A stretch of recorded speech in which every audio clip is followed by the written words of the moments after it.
So today's reading from Rays of the One Light, which are weekly commentaries on the Bible and the Bhagavad Gita. Today's reading is on week 3, which is God present even there where there is ignorance? Truth is one and eternal. Realize oneness with it in your deathless self within.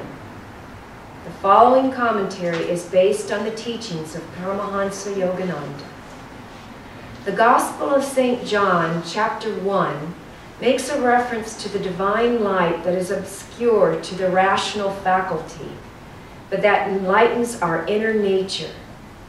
The light shineth in darkness, and the darkness comprehended it not. Reason recoils from this statement with innumerable questions. What is this darkness? Is it conscious that it should comprehend anything? What sort of light would be capable of shining in darkness without transforming at least that part of the darkness in which it shines into light? Does this light shine only at night? And if so, why only then? The solution is that to divine light, even daylight seems darkness. The sun itself, like the moon, which shines only by reflected light from the sun, is but a kind of reflection of the cosmic light, which, being immaterial, is invisible to the eyes, but which is the great source of all material reality. In Autobiography of a Yogi, Paramahansa Yogananda describes his youthful visit to Ram Gopal Mazumdar, the sleepless saint, who lived in the vision of that hidden light. Around midnight, Yogananda wrote, Ram Gopal fell into silence, and I lay down on my blankets. Closing my eyes, I saw flashes of lightning. The vast space within me was a chamber of molten light. I opened my eyes and observed the same dazzling radiance. The room became a part of the infinite vault, which I beheld with interior vision. Why didn't you go to sleep? Sir, how can I sleep in the presence of lightning, blazing, whether my eyes are shut or open? You are blessed to have this experience. The spiritual radiations are not easily seen. The saint added a few words of affection. This is the light that shineth in darkness. It has been described variously in the great scriptures. In the Bhagavad Gita, the 11th chapter, the devotee Arjuna is given an experience of the infinite state and exclaims in awe, if there should rise suddenly within the skies sunburst of 1,000 suns, flooding earth with beings undeemed of, then might be that Holy One's majesty and radiance dreamed of? Thus, through Holy Scripture, God has spoken to mankind. Om, Om, Om.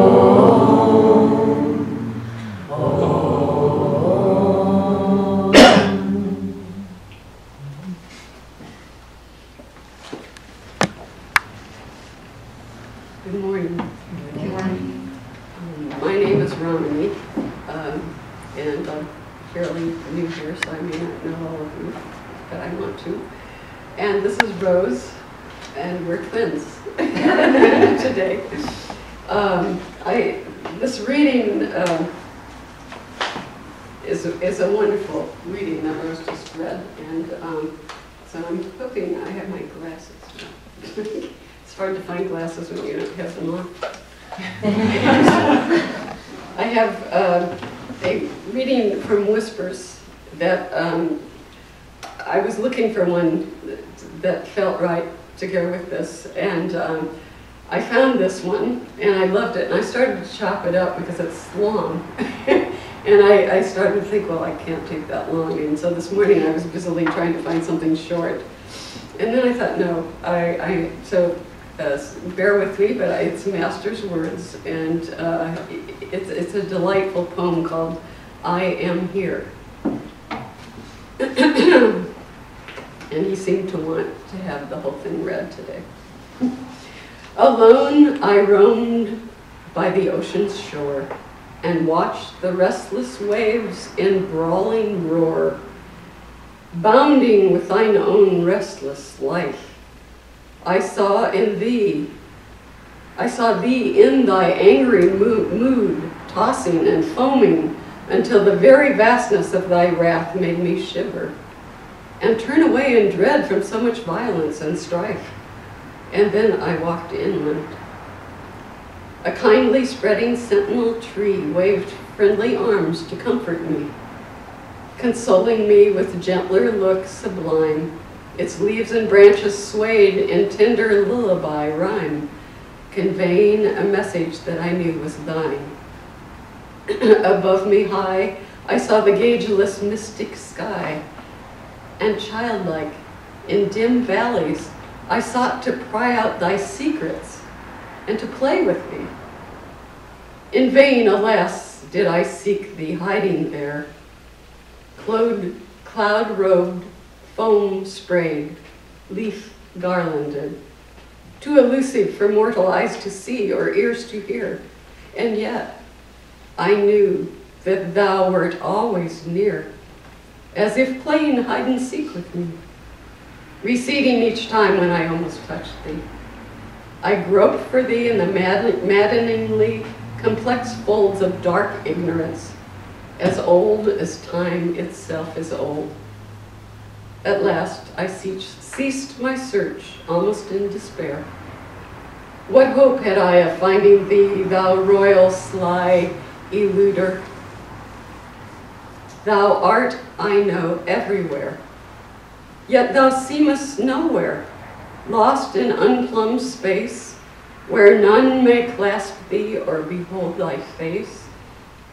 Yes, despairing, I ceased my fruitless search, turned huffily away from thee. My ploy was unsuccessful. Still no answer from the wrathful sea, and only whispers from the friendly tree. Naught but silence from the limitless blue sky, silence from valleys low and mountains high. Like a hurt child within the depths of me, I hid and sulked, no longer seeking thee. And then lo, suddenly, unheralded and unseen hand snatched from my eyes that all-black band which had blinded me so long with fold on fold. No longer weary, but filled with strength untold, I stood and gazed again. A laughing sea instead of wrathful roars, a gay, glad world with mystically opening doors, with only mists of dreams between. Someone beside me stood unseen and whispered to me calm and clear, "Hello, playmate, I am here."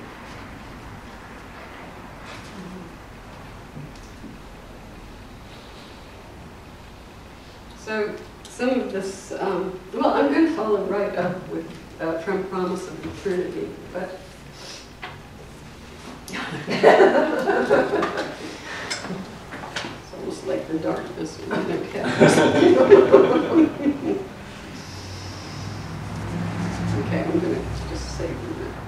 So the uncomprehending darkness is hiding things from us, and we know that there's something there. There's all kinds of secrets in this world. I just started thinking of that. We had a Kriya retreat yesterday, and some of the things I'm talking about today come from that. But it was a wonderful retreat, and I got to thinking about the secrets in this world. I mean, we hide our gifts because we want to control that unknown when we give them to somebody. We want that to be a surprise and a lovely thing. Babies love the game of, not, there it is, and hide in the dark, this whole wonderful world, and they find their feet, and it's so wonderful, and scientists are busy trying to find the secrets that might help us, or everyone's trying to find something they don't know, which is a secret.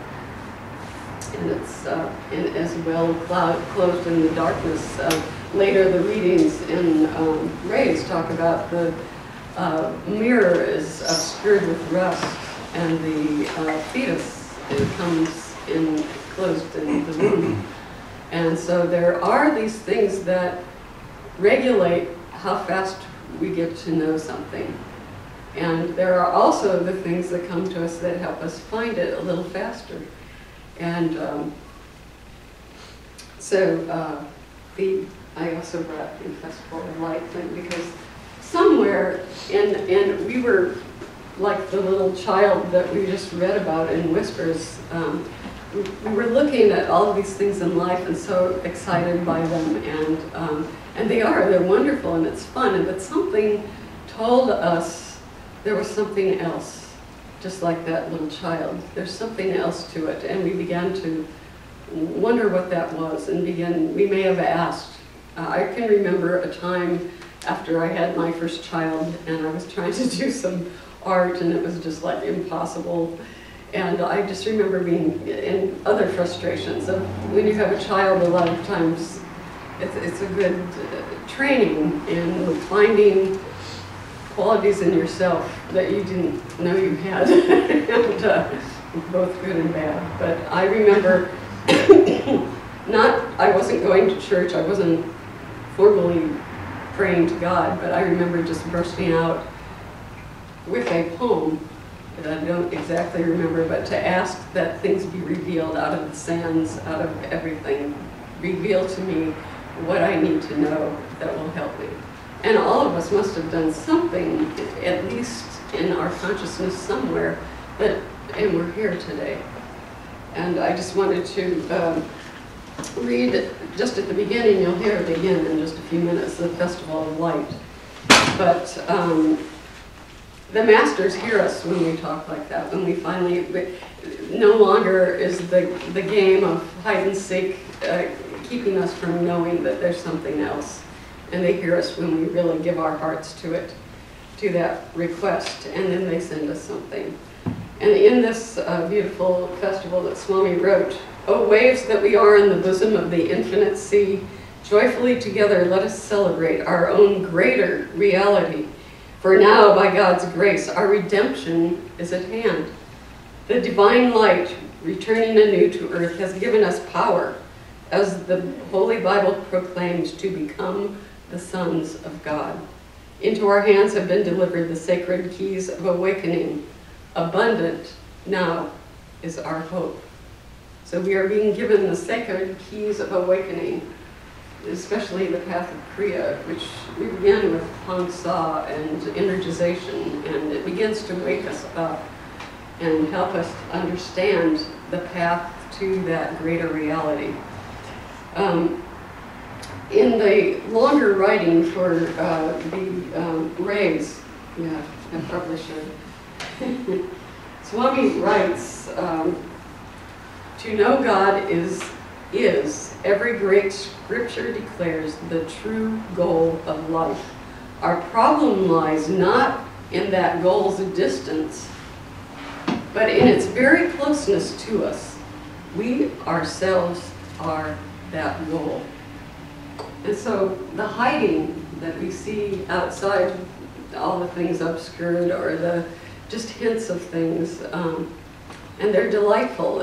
Just this morning, I'm taking care of Dharmaraj and Dharmini. They're in Tucson and doing Sunday service today, and they've been with the group there for several days, coming back tomorrow.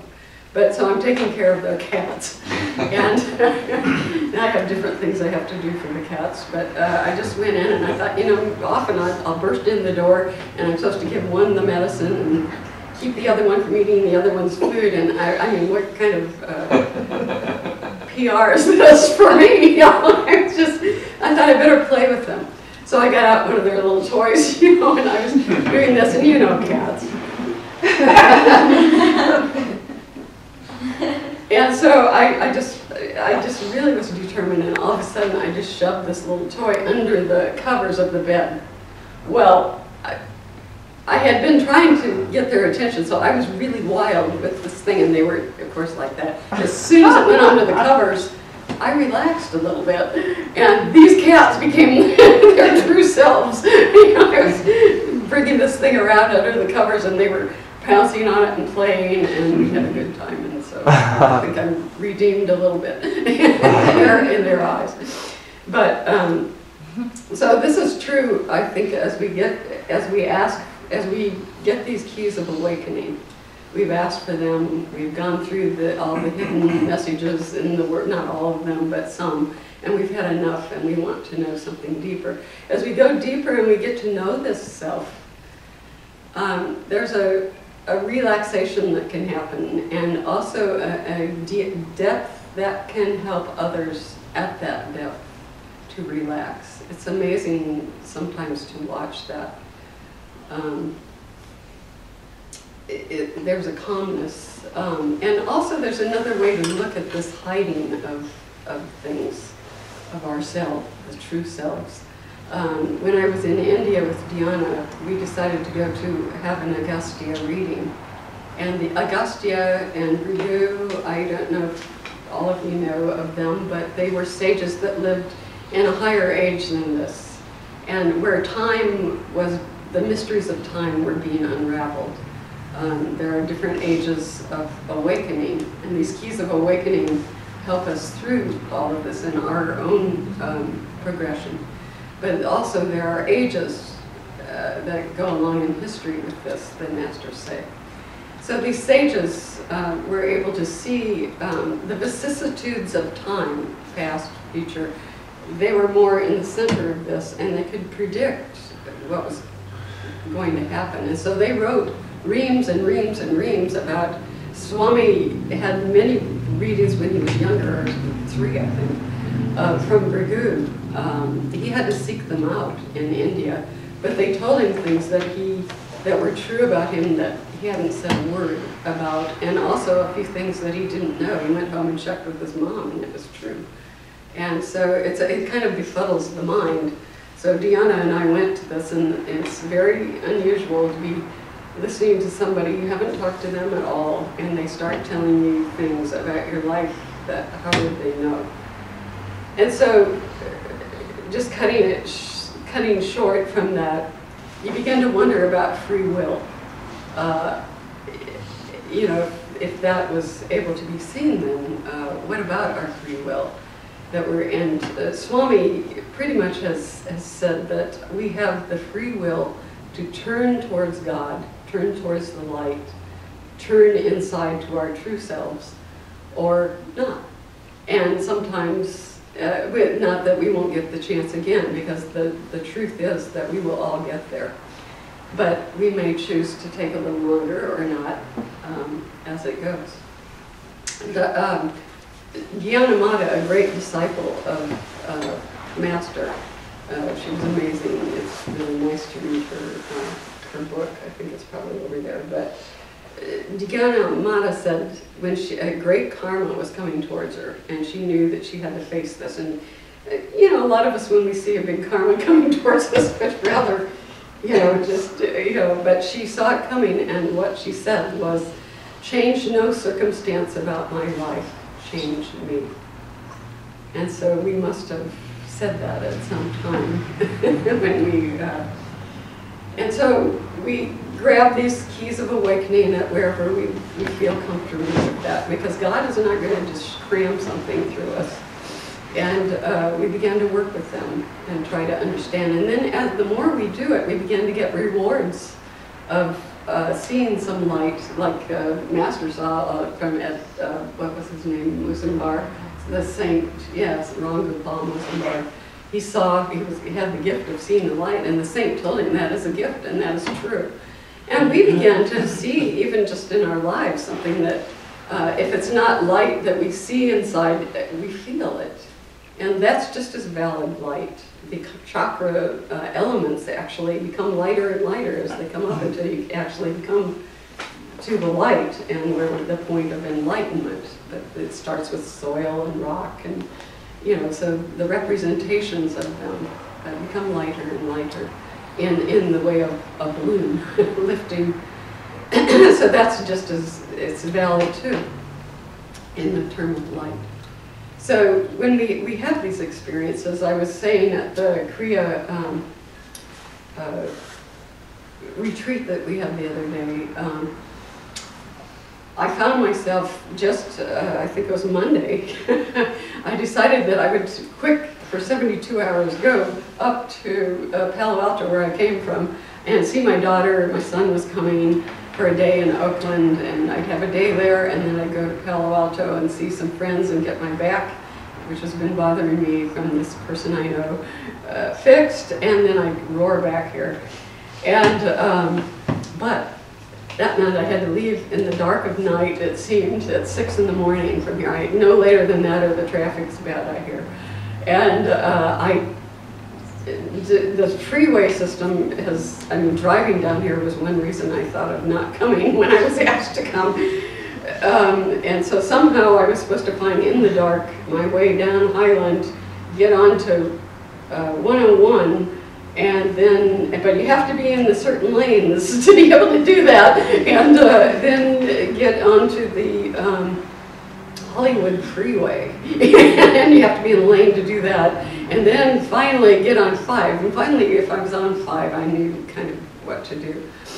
So I was scared, and I didn't sleep well that night, and I got up early, I got out of my car, and I said a prayer, and I started down here. And it was because of the love and joy of living in a community like this, Master speaking through all my gurubhais. They had each given me the perfect, and many of them had given me the perfect thing. When you get there, don't forget this. And so I was able to get through. But I didn't like, while I was waiting to go down the Grapevine, I was driving in the car, and I didn't like the tension and the fear that I felt. And I still was there, even though I was grateful for knowing. And I thought, why am I like this? And then at that moment, around that time, the dawn was coming up. And so you're driving through the mountains, and you're up pretty, higher. And the mountains there had snow. And so it was just beautiful. And all of a sudden, the light was coming out of the darkness, which is our theme today, and both outside and inside. But I was asking, why this darkness? Why do I feel this fear? It's, with the unknown. And all of a sudden, I thought, 15 years ago, I was driving with my daughter. She was coming to USC to go to school. And so she was driving in the car, and I was driving a truck, and we came down here. And it was also, I just knew I could do it. I knew there was danger. I saw the freeways where you can just spin off. We didn't have cell phones in those days. We didn't, and I don't think most people did. And I tried to get a walkie-talkie, which didn't work, and it was dark. We were there at night, and I just thought, one of us goes off and we'll never see the other one again. I was trying to follow her car. And,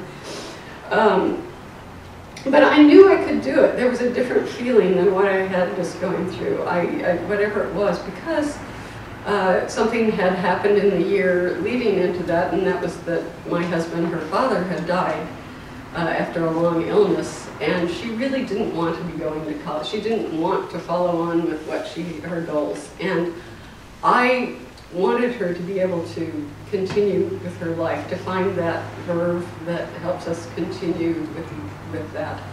And I realized as I was driving that it was love. That was my concern, was that and her. And I wasn't thinking so much about, so what if I go off and all that stuff. So suddenly I thought, so why the difference? And I thought of that. If we do something with love, it tends to cancel that darkness. It tends to help us turn toward the light. And also, there was something I wanted to mention about my son's friend when he was 13. Besides love that helps us face the light when it's dark, Jonah was a friend of my son, and he was all along, they were little boys together, and when he was 13 we were invited to his bar mitzvah. And during that time, there were the rituals, and it was really wonderful to see Jonah going through these. And it was a different Jonah than I knew, somewhat. And when it was time, there was a time when he had to give a talk. And so Jonah got ready to give his talk. And it was wonderful. It was like he was always smaller than his age. And so it seemed like this small person just had so much wisdom that was coming out. And one thing I'll never forget that he said was, you know, when Moses was alive and when he was a great leader, he said, he heard God speaking to him. People actually on this earth heard God and saw him, and he was speaking to them and they saw him. And he said, but we don't see him anywhere here now. It's hidden. It's you know, and he said, I wonder if it's because we aren't listening. And then he went on with the rest of his talk. And I thought, whoa, that is, you know, because it's the love that helps us turn to the light, and then listening, and then having the courage to actually relate to what we've heard, or at least try to hear it. Try to give whatever it is. If it's dark, whatever it is, giving it to God turns us to the light. And we listen to that. We listen to that.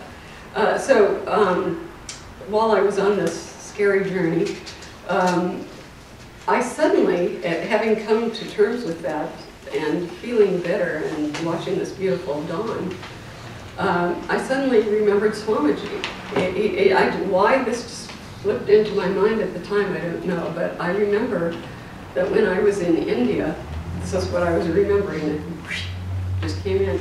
When I was in India, I had some sinus surgery, and it was a bad day to have surgery, and they actually breached the thin bone between the sinuses and the brain. And so I woke up in ICU, and then I had to go home, and it was some recovery, and it was a real darkness. I just felt really dark. I was getting enough antibiotics for an elephant, and I didn't, I tried to talk them out of that, but it was no good. And so as I was recovering from that, and it really felt dark, I was alone in the room because everybody was busy at the ashram, and actually I was staying in Swami's house at that time. And I thought at one time I started to get better, and I thought I better call, half of the group had gone to Pune to live not too long before, and the other half was in Gurgaon, which is where I was in Delhi. And I thought, you know, I better call, I'm sure they know about all this, I better call Nirmala, who's the head of the group in Pune now, and let her know that I'm recovering, you know, because they'd heard some bad things. So I dialed up and called Nirmala, and I said, Nirmala, I just want to tell you, you know, and she said, just a minute. She said, Swami's standing right here. He wants to talk to you. And she goes, put the phone in Swami's hand. And I was standing there with the phone, and he comes on the phone, and I'm going to use a very loud voice, so I don't want to scare you. But this is what he did on the phone, without any other words at first. Romani! And just as vibrant as that, and with all those vibrations, and with that volume, the rest of them I won't say as loud, but he did. I am so happy to know that you are now well. And I was just, it went all the way through me, and I was in that blackness of just lost. And I the thought that just went through me was, I must be well. I must be well. And so then I think we talked briefly about something, and we hung out. And so then I did move to Pune, and I was there, and Swami would have satsangs and things, and so groups would gather, and it seemed like every time we were together, and he was either talking about something, or he hadn't started talking, and everybody was, you know, he would look at me and he'd go, Ramani, you look so well. Yeah. And I'd go, at first I was going, oh, thank you, Swami. But it happened 3 or 4 times, and I began to think, there's something I'm not getting here. I don't understand why this is always happening. So finally there was a satsang that was happening, and Swami was either not well enough, or he was well, or something was happening, so it was going to happen, it wasn't going to happen, it wasn't, it wasn't, it wasn't. So I just went down to the garden where I worked, and I was working in the garden. And so I was dressed in garden clothes, and I had stuff on my hands, and a friend ran down from the hill and said, "Swami is going to give it, come quick." You know, so, okay, so I ran up there and I sat down, and he gave a wonderful satsang, and he presented two people with some little gifts, and so then it was over, and I was going to try to slip out the back. And Nirmala came over to me and she said, "Swami has a gift for you too, and he'd like to give it to you." So it's in just a few minutes, you know, he was sitting in his chair and people were talking to him. You just go up there. So at some time I kept my eyes on him, and then he met my eyes and he went like this. So I went up and I was sitting on the ground in front of his chair. And it was just lovely. Like I said yesterday, it was just a dream that you always have a conversation with Swami, and we were laughing about things and delighting in each other. And then in the midst of that, he said, "Ramani," he said, "you are looking so well." And there was some grace that just went whoosh. And I didn't answer him, but everything slowed down. And I closed my eyes and I said, "Swamiji, you have helped me so much." And I looked at him and his eyes were closed and he just had his hands up. Like, finally she understands that she can't do it alone. And he never said another word about that again. But I got a little of it then, but it was while I was driving in the car on Monday morning that all of a sudden at a deeper, I just realized he was trying to get me to my true self, and I just had that blessing and realized that it just keeps working deeper and deeper as long as we are facing to the light and trying to do these practices and trying to listen to God. And he knows that. He's going to come to us. And then when I got home, I saw some dear Guru Bhais, and they gave me, I was saying one of them who's just lovely, and she's just fairly new, but she's coming along so fast with these teachings. She said, "I'll meet you in the orchard." And we only had a few minutes together, but we were there, and she said, "You know," she said, "the other day I was in Walmart." And Walmart. She said, "I was in Walmart," and she said, "I was standing in line checking out. And the kids were crying and all this was going on, and she says, all of a sudden, these bliss things, all of a sudden, I don't know where it came from, just this extreme happiness, this just came to me. It just started hitting me. And I looked around at all that was happening around me because why? You know, how here? And then she said, my heart just opened and I just loved all the people around me and that were there.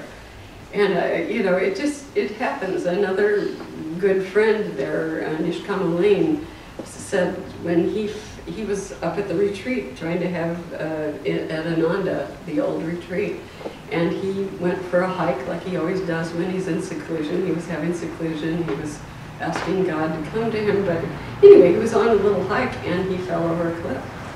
And he ended up, I mean, by the grace of God, he doesn't remember how he ended up, maybe 15, 20 feet down from where the trail was, but he was really hurt. He didn't realize how much he was hurt. He had a completely smashed wrist, and a lot of surgery was required, and sores and blood in different places. But he said he got up, and he said before somehow he made miraculously, had to be with help, he got up to the trail, and then he had a couple miles yet to climb back to get help. And somehow he made that. One time he stumbled, he said, if I stumble again, I will not be able to get up, so help me. But before he made that climb up to the trail, right when he became conscious and he stood up and saw, he said he was on his knees, and it just came to him, thank you, God. Thank you, Divine Mother, for this gift. And there were a lot of gifts that came to him through that. So that comes to each of us. I bet any one of you could get up here and tell sometime when that has happened in your life. And so we just keep loving and listening and turning to God. And we will get there. It is promised.